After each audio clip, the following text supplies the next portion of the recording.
Hello, Vi. Thank you so much for doing this interview with me. I'm really interested in how you became involved with the hall and how you set up U3A and how that whole thing came about. A meeting was set up in South Woodford at the Prospect Hall with the possibility of starting a new U3A. I was a member of Waltham Forest U3A, and that's how I heard about it. So I went along to the meeting and it was a complete muddle. We were told the meeting was going to start early at 10 o'clock. In fact, it didn't start until 11. And when it did start, the two speakers didn't have much idea of what they were doing. And they had a flip chart, and people were asked to write on the flip chart what they would be interested in going to a group about. And I thought to myself, this is such a shambles. Because of my background, where things were always, the organisation was paramount. Got it right.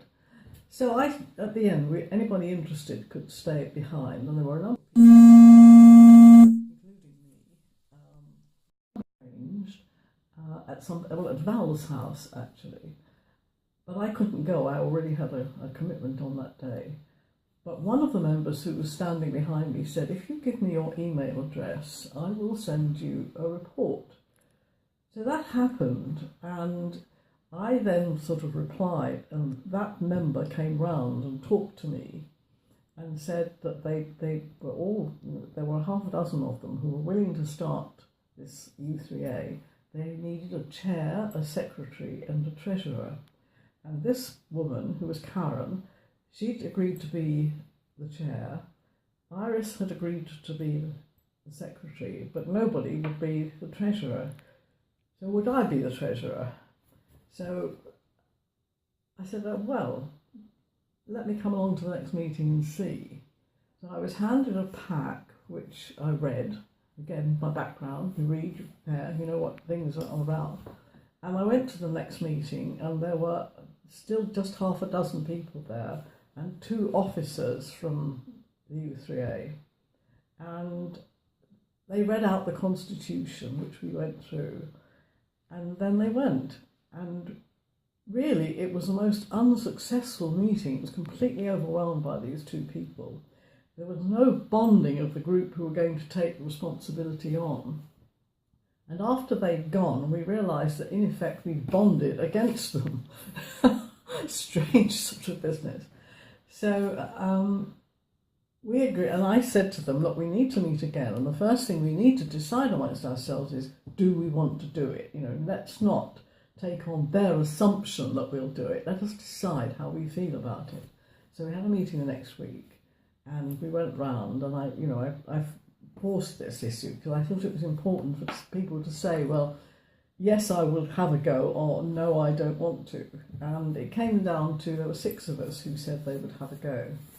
So that's really how it started. That was in the September 2011.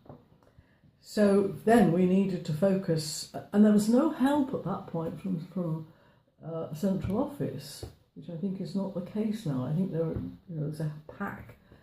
So we worked out we needed somewhere to meet, we needed publicity, we needed some idea of what we would provide at the launch meeting. Val took on the accommodation, bless her, and she contacted all the local places that we could hire with regard to cost and size, although at that time we had no idea how big it needed to be. The Memorial Hall, and the manager there was Barbara Slaney, and she was very receptive and very helpful. She told us what the charge would be, but she said she wouldn't charge us for the first meeting before it was held, because we were anticipating that people would join and would provide us with some money that we could then pay her. And that was the reason we went to the Memorial Hall, because she was so welcoming and supportive. So then we cracked on with it, and it was a question of publicity. We didn't actually get a lot of publicity, except I think it was in the local newspaper. And we prepared the first meeting.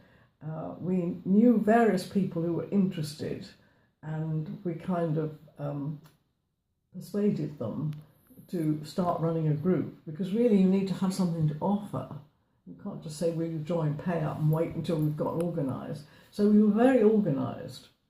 And on that first day in January, we had no groups to sign up. We just were going to talk to the people there about what the U3A was about and ask them to join if they were interested.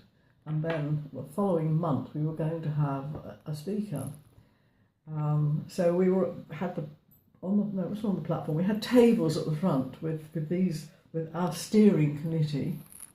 And of course, one of the things we had to do was to agree the constitution. We had to set up a bank account. All sorts of things like that had to be done. So we were meeting every week in order to check what each person was doing and was it on schedule.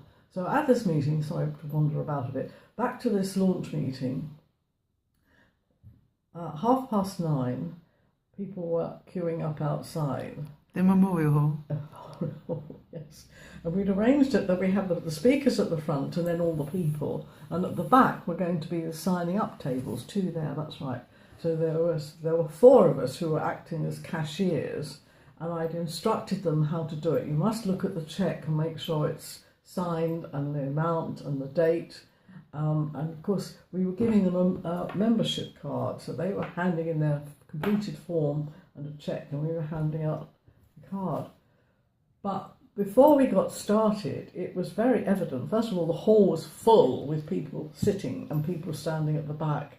And we had one man, it was actually the husband of Karen who was there, and he went out and said, I'm sorry, the hall is closed, you'll have to go. And there was this queue of people who got rather shirty because they'd paid their parking money. You can't come in, you simply can't come in. But we promised we would have another meeting this time next week, which we did. We had a second meeting and it was just the same again. And we signed up something like just over 300 members in those 2 meetings. 2 meetings. Yes.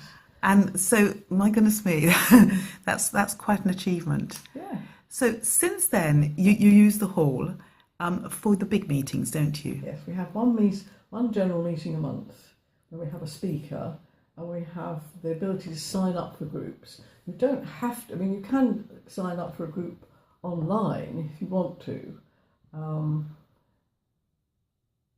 But one of the first things we did, also after those 2 meetings, we decided we had to have 2 general meetings on the Tuesday, one in the morning and one in the afternoon. So the next 2 months we arranged for the speaker to do a repeat in the afternoon.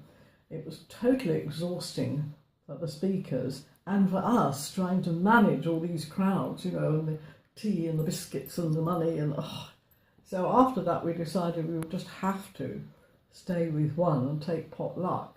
Right. And fortunately by then it had settled down so that those members who only want to join the interest groups are not coming on a Tuesday, which meant we could house the Tuesday lot.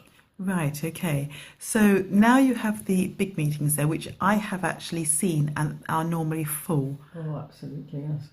We've reached crisis point. Our last meeting, we were back again with too many people for the number of chairs we had. And we were discussing it yesterday. I've talked to the London Region trustee, and he said, can't you get a bigger hall? But A, I don't think there is a bigger hall, and B, we now have such a good, supportive relationship with Memorial Hall and with Tamsin Man that I wouldn't want to sacrifice that. John puts the chairs out, Barry helps, Tamsin's there. It's just... And when you needed to close the hall for the 4th floor, it was Tamsin who organised the church for us. And again, it was John and Barry and Tamsin who carried things across from the hall to the church, who moved the pews around to accommodate us. Now that's something that's to be valued. So there is no question that we would look anywhere else. The hall is our home and it will be so. But what are we going to do about all these members? It may have to go back to 2 meetings. Yes, but you see the committee, we're all volunteers. None of us are particularly useful. And it takes so much energy just to get one sorted out, you know? Yes, let alone two. Yeah. Let alone two. I mean, you know, yesterday we discussed, well, should we split and have a Woodford and a Wanstead? And no, we don't want to do that, because the way it is good, you know, all round for everybody, except me and the chairs. Oh gosh, yes, it is a problem. But you do think that your relationship with Memorial Hall will continue? Oh, yeah, absolutely, yes. It's such a positive experience.